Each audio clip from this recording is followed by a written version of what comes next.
A congressional candidate who supports the conspiracy theory QAnon says she was invited to watch President Trump accept his nomination in person. Marjorie Taylor Greene is the Republican candidate in Georgia's 16th congressional district. She says she'll be at the White House for Thursday's event. Greene has drawn recent scrutiny not only over her ties to QAnon, but also for past racist, Islamophobic, and anti-Semitic social media posts. Greene is not the only candidate running this fall who has supported QAnon before. Axios reports nearly a dozen GOP congressional nominees have ties to the conspiracy theory. For more, let's bring in CNET senior producer Dan Patterson. He's reported extensively on QAnon. Hello again, Dan. Give us some context here to begin with. We mentioned Marjorie Taylor Greene. Are Democrats also picking up on this theory? Well, the origins of QAnon are almost inherently tied to President Trump and Republican politics. Let's look at the name itself. The Q in QAnon allegedly stands for Q-level clearance. That's what the Department of Energy used to designate as those who had access to nuclear weapons.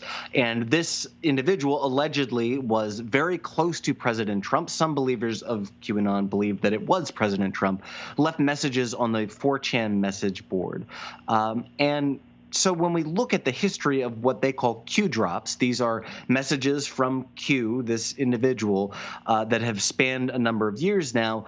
They are all lockstep with President Trump's policies, sometimes repeating some of his rhetoric or attempting to foreshadow some of his behavior. So while there may be Democrats, there may be those on the left of the aisle who are attracted to QAnon, the conspiracy itself has really originated from the Trump administration and is closely, almost inherently tied to President Trump, not just Republican politics, but Trump politics.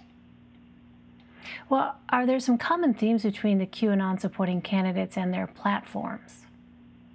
Yeah, there are. So it would be a mistake to say that QAnon has policy objectives like a similar grassroots effort, the Tea Party movement, although there are some parallels. The Tea Party movement started as a very small and niche movement, and it expanded rapidly. QAnon, however, doesn't really have policy objectives. However, they do have a number of beliefs. One of their beliefs is, they're in support of the wall. A number of their followers are Christian or call themselves born-again Christians and have come to President Trump through the endorsement of other born-again Christians. So we see that there are some thematic elements that are similar between the rhetoric that President Trump uses and the rhetoric that QAnon followers use, but the group is also metastasizing and evolving so rapidly that it would be really hard to pin them down and say these 2 or 3 or 4 items are precisely what the group stands for. Well, as we mentioned yesterday, neither the president nor his chief of staff would disavow QAnon when directly asked to. Both men pleaded ignorance about the organization. Now that he is inviting Greene to the White House, how do you think a public embrace of Greene by President Trump could help spread QAnon further?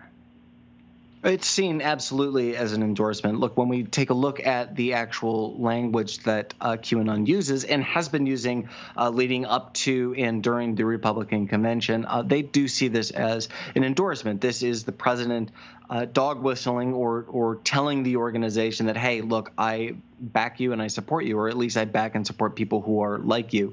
And like any good dog whistle, he doesn't have to come out and say this, which gives him some sort of deniability. But look, Q followers routinely ask us, journalists who cover them, to, air quotes, ask the question, meaning ask President Trump whether he believes in QAnon or not, knowing that he will disavow them, but also stand behind candidates and individuals who support the conspiracy. So it's kind of an amorphous group of people who follow the president and kind of change as he changes. Well, there are some Republicans who have disavowed Marjorie Taylor Greene and QAnon. Congressman Adam Kinzinger spoke to our Nancy Cordes about why he is doing that. Let's listen. I have the people on Twitter now telling me I created ISIS with John McCain. Do you think that's why more Republicans don't speak out, because they're worried about the attacks they will get online? You know, I can't speak for everyone, but I certainly think there are some that are concerned about that. What are some potential consequences if political leaders don't forcefully speak out against QAnon?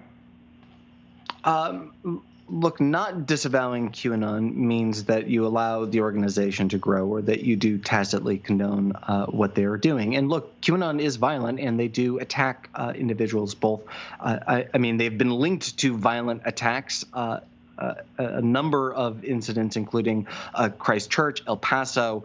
One QAnon follower threatened to blow up the Hoover Dam. So QAnon is linked to violence. So there could be fear of threats of violence or acts of violence, but not disavowing them and the consequences of not disavowing them right now in this particular Republican Party is almost, or appears to be almost, equivalent to an endorsement of the organization. All right, Dan Patterson for us. Dan, thank you very much. Great to see you, Elaine.